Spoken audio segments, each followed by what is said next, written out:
What do you think about the offensive line? Because they were Love it.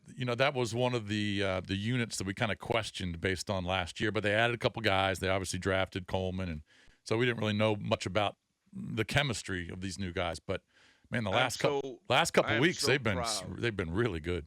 Yeah, I'm so proud of Lucas. He's a guy who's never started, didn't give up on himself. Coleman is developing. He's coming. And our interior is really good. Yeah. Yeah, guys, I'm here. Are you still getting reverb or no, Doc? Yeah, it's a little bit competitive, but this is where experience comes in. Okay, all right. I know you can handle it. All right, question. Oh yeah, I'm built for this. Chaos. What has impressed you most about Jaden? For me, it's just his poise and his sort of humility. All of this. Yeah, you nailed it. Yeah. Yeah, you nailed it. You know how it's amazing because I was in Houston on the sideline in 212, and I remember watching Robert, and we all went through that, and it was like a whirlwind. It was a tsunami, but it wasn't sustainable because mentally you got to be built the right way. This kid has that. Beg your pardon? Yeah, a little bit. Somebody talking to him in his back. You want to just, hey, why don't you just call him? Why don't we just call him? All right, we're going to call you, Doc. So Yeah, you don't just have to put up with reacquire this. Doc Yeah, so Walker on a Doc's hearing different line. reverb, and if you don't know what that means, it means he's hearing himself It's like echo. it's very in his tilting. ears. It's a tilting delay. when it Yeah, just get him on the happens. cell. Yeah, we'll just call him and get his feedback. I want to also ask him. I think that's a good analogy because the numbers, if you look at it between RG3, at least through 4 games, somewhat favorable actually to RG3 over Jaden Daniels, but it was a different vibe, like totally different. Right? It was tsunami versus just expected. Yeah. Hey, Doc, this is better. Yep. This is better. You guys threw the kitchen sink at me. That was a blitz. Yeah, I'm sorry, buddy. It's all good, man. You persevere, Doc. It's what you do. So, Hey, man, I'll never let you guys down, man. Hey, dude, he's used to working with Linnell. He can get through it. yeah, you can. And the rooster. What are you talking about? Yeah, it's true. A very good point. I got so many comments. The offensive line, as we touched on, they've been unbelievable. Jaden's been unbelievable. How about McNichols stepping in for Eckler and just that overall running attack that we've got every week now? Well, that's a great point. I think Eckler, for a lot of people that don't follow AFC and don't follow West Coast, he's the best player on the team, in my opinion. He is unbelievable. I mean, we get a nitwit call on a return, or he would have come out of the block with 99 yards in a return. Every time he touches the ball, he is a threat to score. He's more dangerous than Daniel, which is amazing to me. And to be able to come in and plug and play, it shows you Anthony Lynn. We have so many studs on the staff. And you have to remember, when you get this many people that have been in charge before, it shows off. You have a much better staff. You had The Walking Dead a year ago. Now we got life on that sidelines, and we got a good staff. And you got players, and now they're hungry. When you get a taste of this, we lost our first 5 with Joe. When you start winning and you come back, I guarantee you that airport was packed last night. Wait until these kids are here. They were gone last week. Right. People are going to be all over them. I mean, we got video from Arizona. I posted some of these lunatics, canines that were there. They traveled from California, and they sent me video. It reminded me of the way it was, just like that. And it's because of that interior play. Because Dorrance Armstrong, we were dying for somebody to step up front. And the big boys gave you more pressure, and we got results. Luvu, you can see guys' chin. They've been coming at it, but now they've got their landing punches. And, again, it'll just get better because it's intoxicating. Once you start getting the support and you feel good about yourself and our fan base, which is nuts. It's going to eat these guys alive, man. It's going to be like being down at Tech and Sandman's playing. Yeah. I'm telling you, this thing is going to catch fire. And, Doc, getting back to the running game for just a second, what a hard-working grinder, kind of under the radar, just performance in the first quarter so far by Brian Robinson. He's top 10 in carries. He's top 10 in the league in yards. He's tied for 7th with rushing touchdowns. He chips in the receiving game. I mean, he's upped his average per carry from 4.1 last year to 4.7. I mean, he's kind of an unsung hero on that offense. And he runs violently. He Yeah. runs like a guy, like Joe Witt Jr., the way he describes things. This guy lives it. He proves it. And he is the best is yet to come. I'm still waiting for him to get 25 carries. I'm still waiting for us to just murder somebody at the line of scrimmage and just keep going. I'm not going to be content until I see him get 25. And that we just, just pulverize people, because the guys we have up front are built for this stuff.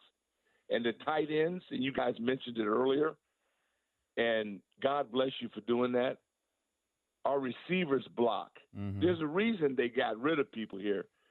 Everybody's got to block in order for us to win. And when you get a place kicker, we went from 0 to 10. Yep. Now we score every time we're in the zone. That propels you. Hell, Mark was the MVP on our team. People don't realize that. I told Mosley the other day when I saw him, I said, Slim, that means we failed, and you bailed us out. Every time that guy comes on the field as an offensive player, that means we failed, and he bails you out, and it gives you life. And so we ought to really be encouraged by what's going on now and no major injuries. It's exciting, and we deserve it. All right, let me give you the cautionary red flag, the thing that's been bugging me. And I'll be honest, I was stunned yesterday that we were able to stop them as often as we were. I thought Kyler looked out of sorts. I think an underreported story is Cliff dialed up some, he talked to the defensive staff, obviously, and gave him some things maybe that Kyler wasn't comfortable with, because nobody knows him better than Cliff. But we are getting gouged up the gut, and it's continuing. We gave up 181 on the ground yesterday, and I know it doesn't matter. We won by 30, whatever, but it kind of does matter. And it does matter. This is an issue, and it doesn't seem to be resolved yet. And I think I'm getting to the point, Doc, where I can count on this offense. I still can't count on this defense. I'm still not a believer. Well, and there's no reason for you to at this point, but understand, Bobby Wagner had his best ball game. That quick twitch, it was there.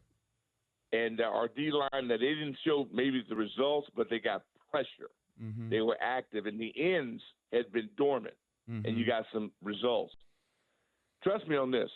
Now, you also going against a guy who's probably more dangerous than Jaden. You're going against a guy might be the second biggest threat with his legs in the world. So I'm pleased with what we did. We can get better, and we'll have to. But there were some guys on the defensive side that, believe me, I was like, oh, okay. And don't forget, the best player you have over there is still coming off a foot injury. And he hadn't had a setback. And that's really important. Don't sleep on the fact that you don't win the Big Ten Player of the Year. This kid, and a lot of people say, why didn't we get an offensive lineman? Because this dude's a freak, and he was available. And believe me, we'll be talking about him in volume once he heals, and he hadn't had a setback. Because this dude has some Aaron Donald-like qualities. Once the game slows down for him and he picks this up, we'll come back and we'll talk about this, and it'll probably be over a cold, frosty beverage. Doc, it's early. We're only 4 games in. Long way to go. But just kind of based off of the start, looking at the rest of the division, Dallas has struggled this year. Philadelphia, I can't do it. They've got – you can't do what? I can't do it. I can't go where you're going. I'm just asking you. Look, that's just the callers are all over it. I'm so focused right now on – I'm a nervous wreck because Cleveland – people will start thinking that we're better than somebody. All right. I want to stay right where I'm at in this tunnel. I don't know how to handle it. I don't know how to handle this success. Yeah, I just want to be right here until we devour the Browns at home in front of the home crowd, give them a little bit of this of what they witnessed, and just stay focused, because I know where you want to go, and I'd like to go there too, but every time we do it, we end up getting our heads chopped off. I just want to just stay in the moment, and let's see if this is real, because you pointed it out. We got a lot of work to do defensively. We got a lot of work to do offensively. We can be better than they showed yesterday. That's the frightening part. What are defenses going to do? I can't imagine they do much more than what Bowles did in week 1. What are defenses going to do to try to slow down Jaden? Depends on who you have on your team. See, you judge pro football teams based on their front office and making decisions. If you overpay people, you'll end up with a big payroll and a bad record. I love paying people, but you got to get – what do we get out of it? You got to get the results. Otherwise, you failed. And we failed all over the board. It was the worst organization in the league. Worse coaches, worse ownership, worse everything. So to be where we are now, based on how bad it was, is amazing to me. People just don't realize how bad it was. Honest to God, I don't think the average person realizes what a wreck situation this was. That's why you have 30 new players, the most of the league, for a reason, because it was garbage. Because you had these lunatics running the program. So what they've done right now is short of a miracle. And that's why if they stay in the moment and stay hungry and humble, this could be one of those stories that we talk about forever. It's been fun so far. It'll be like 212. Oh, let's hope. Well, but that was a fun year. But hopefully this is a lot more sustainable. A year. A year. Yes. A year. It should have been a decade. Yeah, we need. That's what we need now. I'm banking on a decade now. Continuity. I don't have that many decades left. Yes, you do. You're killing yourself. Killing yourself every show. All right, Doc. Thank you, buddy. Hey, man. You guys keep kicking ass. All right, Thank thanks, you. Doc. You too, buddy. Thanks Thanks for for the Pal time. Rick Doc Walker on a victory I know he doesn't want to Monday. talk about it, about the winning the division. Because mean, the division's not daunting like it usually is, but he's thinking about it. I know he don't want to talk about it, It's but in he's the back thinking of his about it. mind.